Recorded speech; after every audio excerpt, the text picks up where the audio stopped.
அனைவருக்கும் நமஸ்காரம். 8 தசகங்களை குருவாயூரப்பனோட பரிபூர்ண அனுகிரகத்தினால நம்ம பூர்த்தி பண்ணியிருக்கோம். நீங்க எல்லாரும் அந்த 8 தசகம் வரைக்கும் தரவா இருப்பீங்க அப்படின்னு நினைக்கிறேன். இப்போ நம்ம தசகம் 9 அதுக்கு போறோம். இதோட ஹெட்டிங் வந்து பிரம்மணஸ்தப புவன நிர்மிதி ச. ராகம் வந்து யோகமாயை ராகம் அப்படின்ற ராகம். இதுல வந்து என்ன சொல்றார் அப்படின்னாக்கா, பிரம்மா செஞ்ச தவம், அப்புறமா அந்த தவத்தை மெச்சி பெருமாள் வந்து அவருக்கு அனுகிரகம் பண்ணது, அதுக்கப்புறம் பிரம்மா எப்படி இந்த உலகத்தை படைச்சார் அப்படிங்கறதெல்லாம் தான் நம்ம சொல்றோம். ஆக்சுவலா இதை பத்தியெல்லாம் நம்ம 7வது தசகத்திலேயே நம்ம ஆல்ரெடி பார்த்துருக்கோம் இல்லையா. பிரம்மா தபம் பண்ணார். அதாவது 7வது தசகத்துல என்ன சொல்றார், பிரம்மா வந்து தபம் பண்ண ஆரம்பிக்கிறார். நாராயணனோட உந்தி தாமரையில படைச்சப்போ, அதாவது நம்மளுக்கு 2 பிரளயம் தெரியும், பிராகிருத பிரளயம், நைமித்திக பிரளயம்னு. அப்ப சொன்னதெல்லாம் பிராகிருத பிரளயம். அப்ப என்ன ஆயிடுறதுன்னா, பிரம்மா கூட அழிஞ்சு போய் அதுக்கப்புறம் ஒரு புதுசா ஒரு பிரம்மாவை படைக்கிறார். அதாவது புது பிரம்மாவை அந்த பதவியில பெருமாள் உட்கார வைக்கிறாராம். சோ அங்க என்னெல்லாம் தவம் பண்ணார் அப்படிங்கறத 7வது தசகத்துல பார்த்தோம். இதுல இங்க என்ன பார்க்க போறோம்னா, அதாவது ஒரு ராத்திரி பிரம்மா வந்து தூங்க போறப்போ, மறுநாள் கார்த்தாயில தூங்க போகும்போது பெருமாளோட ஒன்றி போயிடுறாராம். திருப்பி அவர் கார்த்தால முழிச்சுக்கும் போது என்ன ஆகுமா, அவருக்கு ஒண்ணுமே தெரியாதாம், எல்லாம் மறந்த நிலையில இருப்பாராம். அப்போ என்ன ஆயிடுறது அப்படின்னா, அதை பத்தி தான் தசகம் 9ல சொல்றா. அப்போ அந்த பெருமாள் ஒரு கார்த்தாலையும் அவருக்கு வந்து வேண்டிய ஞானத்தை கொடுத்து அவரை எழுப்பி விடுறார் அப்படிங்கிற மாதிரி அதை தெரிஞ்சுண்டு, அதுக்கப்புறம் அதாவது அந்த தவம் பண்ணி பெருமாள் கிட்டேருந்து ஞானத்தை வாங்கிண்டு அடுத்த நாளை வந்து ஸ்டார்ட் பண்றார். இதெல்லாம் தான் இந்த 9வது தசகத்துல நம்ம வந்து பார்க்க போறோம்.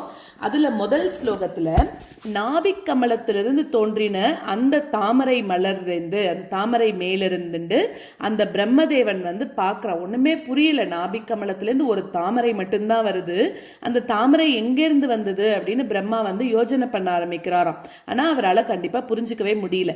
அதை பார்க்கணும் அப்படின்ற ஆசைனால அவர் வந்து எல்லா பக்கமும் சுத்தி முத்தி திரும்பி பார்க்கிறார். அப்போ அந்த மலர்ந்த தாமரை பூ மாதிரி 8 கண்களோடு இருக்கக்கூடிய 4 முகங்கள் பிரம்மாக்கு கிடைக்க பெற்றதாம். இது முதல் ஸ்லோகம். அடுத்தது 2வது ஸ்லோகத்துல பெரிய கடல்ல அசைஞ்ச அந்த ஒரே ஒரு தாமரை, அங்க வந்து வேற எதுவுமே கிடையாது, பிரளய கடல், அங்க ஒரே ஒரு தாமரை மட்டும் இருக்கு. அதை மட்டும் பிரம்மா பார்க்கிறார். அப்போ அதுக்கு இருப்பிடமா இருக்கக்கூடிய உன்னோட திருமேனி அவரால் பார்க்க முடியல, வெறும தாமரையை மட்டும் பார்க்கிறார், அவ்வளவுதான். அதனால வந்து என்ன ஆயிடுறதுன்னா, இந்த பெரிய தாமரை மலருக்கு நடுவுல துணை இல்லாம நான் இருக்கேனே, நான் யாரு அப்படின்னு பிரம்மாவுக்கு ஒரு சந்தேகம் வருதான். இந்த தாமரை மலர்லாம் எங்கேருந்து வருது அப்படிங்கிறதையும் யோசிக்க ஆரம்பிக்கிறார். அடுத்தது 3வது ஸ்லோகத்துல ரொம்ப ஆசையோட இருக்கக்கூடிய இந்த, அதாவது ரொம்ப அறிவோட இருக்கக்கூடிய இந்த பிரம்மதேவன் வந்து இந்த தாமரை மலர் வந்து இப்படி இருக்கு அப்படின்னா இதுக்கு உற்பத்திங்கிறது எங்கேயோ ஒரு இடத்துல இருக்கணும் இல்லையா அப்படின்ற முடிவுக்கு வராராம்.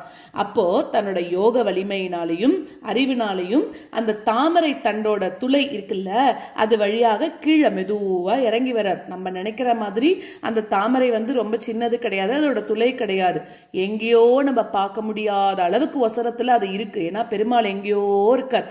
அவரோட நாபிக் கமலம் இங்க இருக்குன்னா நினைச்சு பார்த்தா இங்கதானே இருக்கு, பாத்திர முடியுமேனா அதெல்லாம் முடியாது. ரொம்ப பெரியவர் பெருமாள். அந்த மாதிரி நாபிக் கமலத்திலேருந்து வர தாமரையும் ரொம்ப பெருசா இருக்கு. அதுலேருந்து அதை பிடிச்சுட்டே கீழே இறங்குறாராம். ஆனாலும் ரொம்ப பெருசா கவரக்கூடிய உன்னோட திருமேனி அதை அவரால் பார்க்க முடியல. நான் சொன்ன மாதிரி எல்லாமே பெருசு பெருசு, அதனால அவரால் எங்கேயும் பார்க்க முடியல அப்படிங்கிறது 3வது ஸ்லோகம். 4வது ஸ்லோகத்துல அதுக்கப்புறம் அந்த தாமரை தண்டுல எல்லா துளைகள் வழியாகவும் போய் 100 ஆண்டுகள் தேடுறாராம் பெருமாளை. ஆனா பெருமாளைன்னா எல்லாரையும் அங்க என்ன இருக்குன்னு பார்க்க போறார், எதுவும் அவருக்கு கண்டுபிடிக்க முடியல.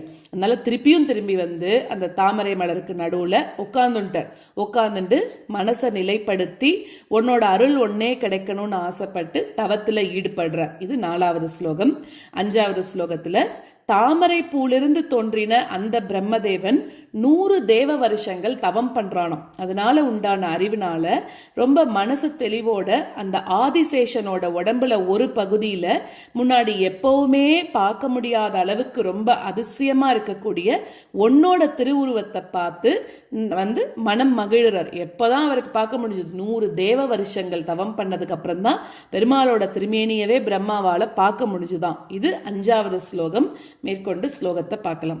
स्थितस्स कमलोद्भवः तव हि नाभि पङ्केरुहे कुतस् विदिदमम्बुधौ उदित मित्य नालोकयन् तदीक्षण कुतूहलात् प्रतिदिशं विवृत्ताननं चतुर्वदन तामगात् विकस दष्ट दृष्ट्यम्बुजाम् स्थितस्स कमलोद्भवः तव हि नाभि पङ्केरुहे स्थितस्स कमलोद्भवः तव हि नाभि पङ्केरुहे कुतस्विदिदमम्बुधौ उदितमित्यनालोकयन् कुतस्विदिदमम्बुधौ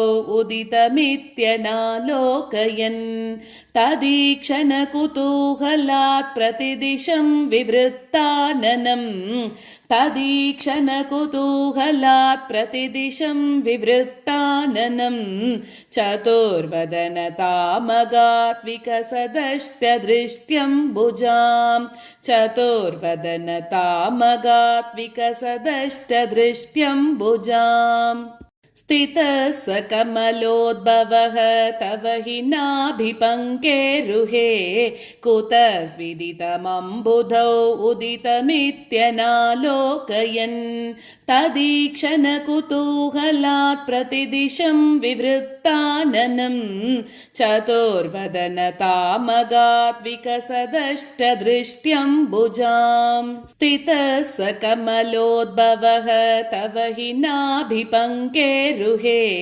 कुतस्विदितमम्बुधौ उदितमित्यनालोकयन् तदीक्षण कुतूहलात् प्रतिदिशं विवृत्ताननं चतुर्वदन तामगात् विकसदष्टदृष्ट्यम्बुजाम् महार्णव विगूर्णितं कमलमेव तत्केवलं विलोक्य तदुपाश्रयं तव तनुं तु नालोकयन् क एष कमलोदरे महति निस्सहायो ह्यहं कुतस्विदितमम्बुजं समजनीति चिन्तामगात् महार्णवविगूर्णितं कमलमेव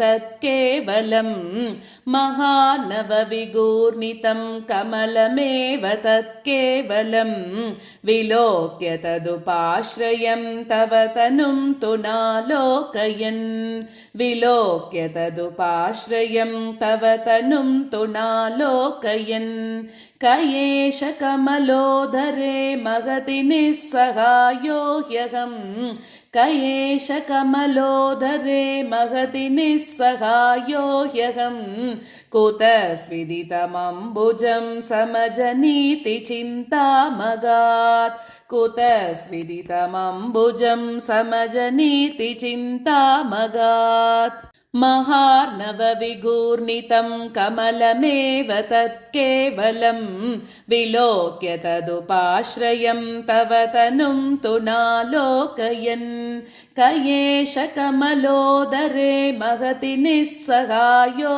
ह्यहं कुतस्विदितमम्बुजं समजनीति चिन्तामगात् महार्णवविगूर्णितं कमलमेव तत्केवलं विलोक्य तदुपाश्रयं तव तनुं तु नालोकयन् क एष कमलोदरे महति निस्सहायो ह्यहं कुतस्विदितमम्बुजं समजनीति चिन्तामगात् अमुष्य हि सरोरुहः किमपि कारणं सम्भवेत् इति स्म कृत निश्चयः स खलु नालरन्ध्राध्वना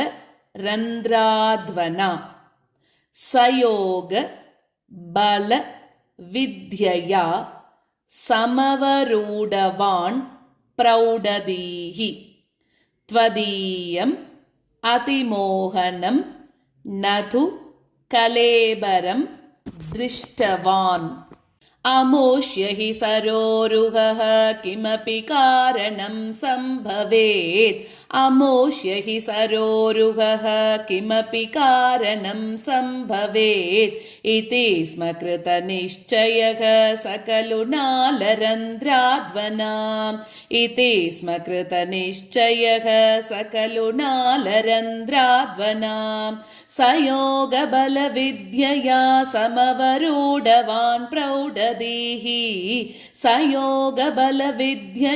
समवरूढवान् प्रौढधीः त्वदीयमतिमोहनं न तु कलेबरं दृष्टवान् त्वदीयमतिमोहनं न तु कलेबरं दृष्टवान् अमोष्य हि सरोरुहः किमपि कारणं सम्भवेत् इति स्म कृतनिश्चयः स खलु नालरन्ध्राध्वना सयोगबलविद्यया समवरूढवान् प्रौढधीः त्वदीयमतिमोहनं न तु कलेबरं दृष्टवान् अमोष्य हि सरोरुहः किमपि कारणं सम्भवेत् इति स्म कृतनिश्चयः स खलु नालरन्ध्राध्वना सयोगबलविद्यया समवरूढवान् प्रौढधीः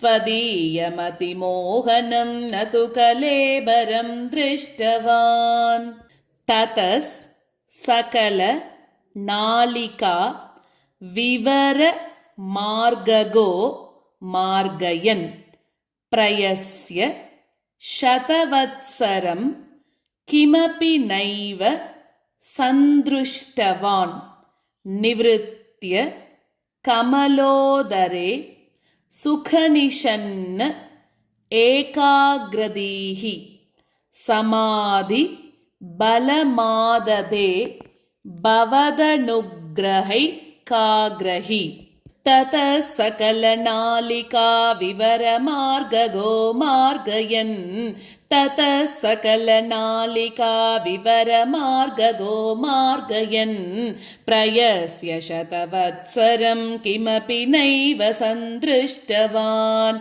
प्रयस्य शतवत्सरं किमपि नैव सन्दृष्टवान् निवृत्य कमलोदरे सुखनिषन्न एकाग्रधीः निवृत्य कमलोदरे सुखनिषन्न एकाग्रधीः समाधिबलमाददे भवदनुग्रहैकाग्रही समाधिबलमाददे भवदनुग्रहैकाग्रही ततः सकलनालिका विवरमार्गगो मार्गयन् प्रयस्य शतवत्सरं किमपि नैव सन्दृष्टवान् निवृत्य कमलोदरे सुखनिषन्न एकाग्रधीः समाधिबलमाददे भवदनुग्रहैकाग्रही ततः सकलनालिका विवरमार्गगो मार्गयन् प्रयस्य शतवत्सरं किमपि नैव सन्दृष्टवान् निवृत्य कमलोदरे सुखनिषन्न एकाग्रधीः समाधिबलमाददे भवदनुग्रहैकाग्रही शतेन परिवत्सरैर् दृढसमाधि बन्धोल्लसत् प्रबोध विशदीकृतस् सखलु पद्मिनी सम्भवः अदृष्ट चरमद्भुतं तव हि रूपम् अन्तर्दृशा व्यचष्ट परितुष्टधीर् भुजगभोग भागाश्रयम्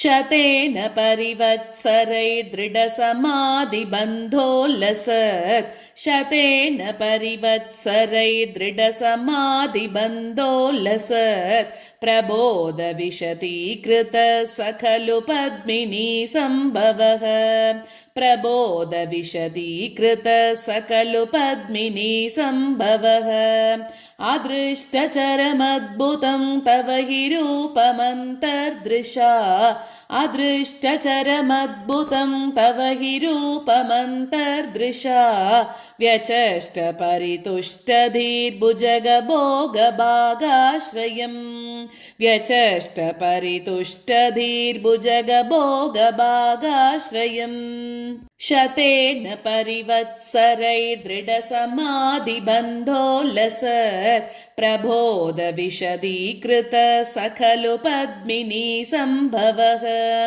अदृष्टचरमद्भुतं तव हि रूपमन्तर्दृशा व्यचष्टपरितुष्टधीर्भुजगभोगभागाश्रयम् शतेन परिवत्सरैर्दृढसमाधिबन्धोल्लसत् प्रबोधविशदीकृतः स खलु पद्मिनी सम्भवः अदृष्टचरमद्भुतं तव हि रूपमन्तर्दृशा व्यचष्टपरितुष्टधीर्भुजगभोगभागाश्रयम्